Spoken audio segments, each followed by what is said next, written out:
The doors of the grand hall slam shut behind me, before I even understand what just happened. My name is Cale Ferris. I am 19 years old, and 30 seconds ago, I was standing in the back row of the human delegation, trying to be invisible.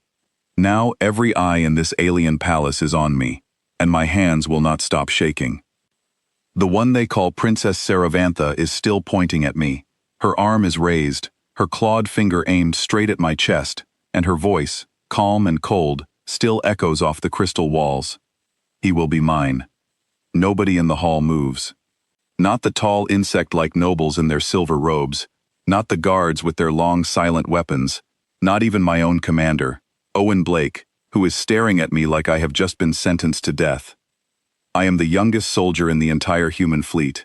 I was not chosen for my strength. I was brought here as an aide, someone to carry papers and translate old records, nothing more. I have never led a mission. I have never been anyone's first choice for anything.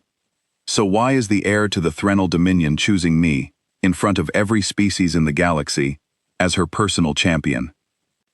A tall alien official steps forward, his voice sharp with disbelief. Princess, the ritual demands the strongest of the visiting delegation. This human is a child. He has no battle record. Choose again.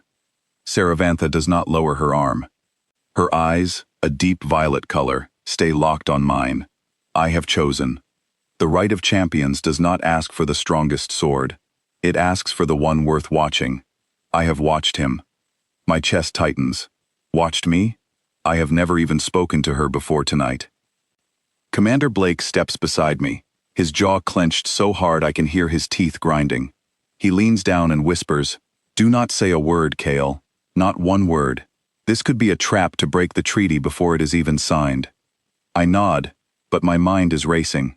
Just 3 months ago, humanity was fighting a war against species we did not understand, against enemies who saw mercy as weakness.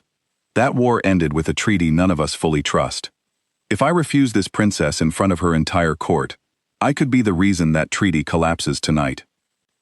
If I accept, I have no idea what I am agreeing to. An older Threnal official, robes lined with gold thread, raises a hand for silence. The right is sacred. Once chosen, the champion belongs to the court until the trial season ends. Refusal is considered an insult to the throne itself. Blake's grip on my shoulder tightens. I can feel the weight of every human eye behind me, waiting for me to make the wrong move. I step forward instead. I accept, I say, my voice louder and steadier than I feel inside. A ripple moves through the crowd of nobles, whispers in a language I do not fully understand, but I can guess their meaning. Disbelief, maybe even mockery. The great princess of an ancient empire, choosing the weakest human in the room. Saravantha finally lowers her arm. For the first time, something almost like relief crosses her face before it disappears behind her usual calm expression. That night, I am led through endless corridors of glass and stone to a private chamber near the royal wing. Guards stand outside my door, though I cannot tell if they are protecting me or watching me. The next morning, Saravantha visits alone, which I am told never happens. Royal heirs do not walk anywhere without an escort of at least 6 guards.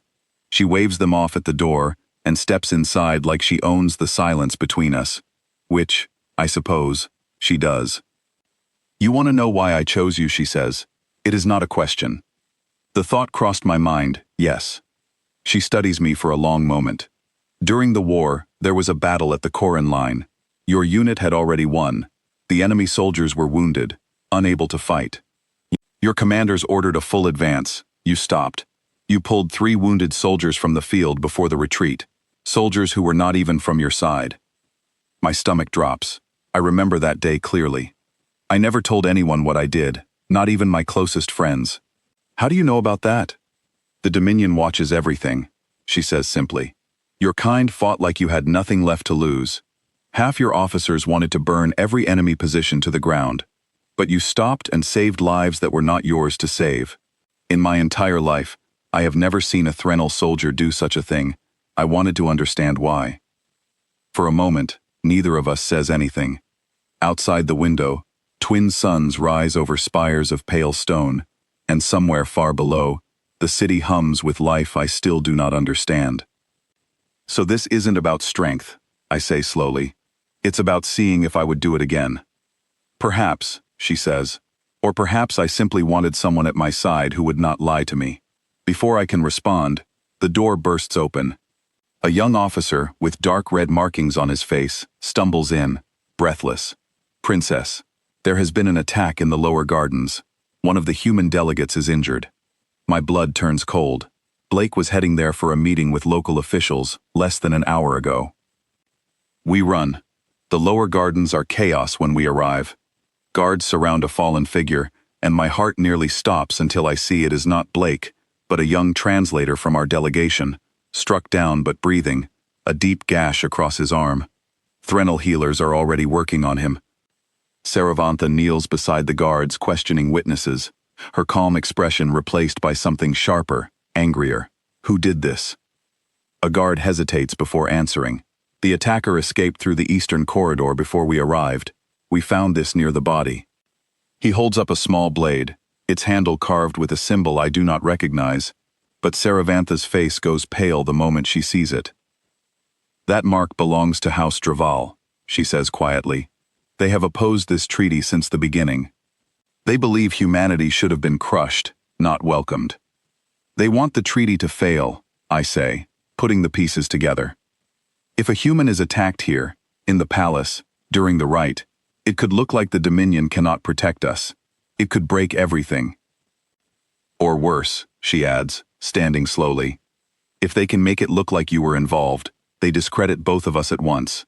My choice becomes a scandal, and your people become suspects instead of guests. That night, I cannot sleep. Every shadow in the hallway outside my door feels like a threat. I know if I say the wrong thing tomorrow, if anyone connects me to that blade, the fragile peace between two species could collapse in a single afternoon. The next day, a formal council is called. Nobles from every major house fill the grand hall, along with my own commanders, standing stiff and silent near the human section. House Draval's representative, a sharp-eyed noble named Ilvar Thess, stands at the center, demanding answers. The human was seen near the gardens shortly before the attack, Ilvar announces, his voice carrying easily through the hall. Perhaps this so-called champion is not as noble as the princess believes. Whispers spread through the crowd. I feel every eye turn toward me again, just like that first night. Except this time, the weight feels far heavier. I step forward before Blake can stop me. I was near the gardens, I say clearly, because I was walking with the princess to a meeting, and 6 of her personal guards can confirm exactly where I stood the entire time. If House Draval has proof otherwise, I would like to see it. Silence. Ilvar's confident expression falters slightly. The blade found at the scene bears no house markings that link directly to my family. This is speculation. Saravantha steps forward, her voice calm but firm enough to fill the entire hall. The mark on that blade is a modified version of the old Draval crest, one used only by your private guard, Ilvar. I recognized it the moment I saw it. You did not expect anyone outside your own house to know the difference. The hall erupts into murmurs. Ilvar's composure cracks completely now, his eyes darting toward the exits. This is an outrage, he starts, but Saravantha raises a hand, and the room falls silent again. You wanted a war to continue that already ended, she says. You wanted to prove that mercy is weakness, and that humans are nothing more than animals to be conquered. Instead, you attacked an unarmed translator and tried to frame a boy who has shown more restraint than anyone in this court, including myself, on more than one occasion. Guards move in around Ilvar as he is escorted from the hall, his protests fading into the corridor beyond. The council murmurs continue, but the mood has shifted entirely. I can feel it, like the air itself has changed. Later that evening, Saravantha finds me alone on a balcony overlooking the city, its lights stretching endlessly into the dark. You could have stayed silent today, she says, standing beside me. Let your commanders handle it instead.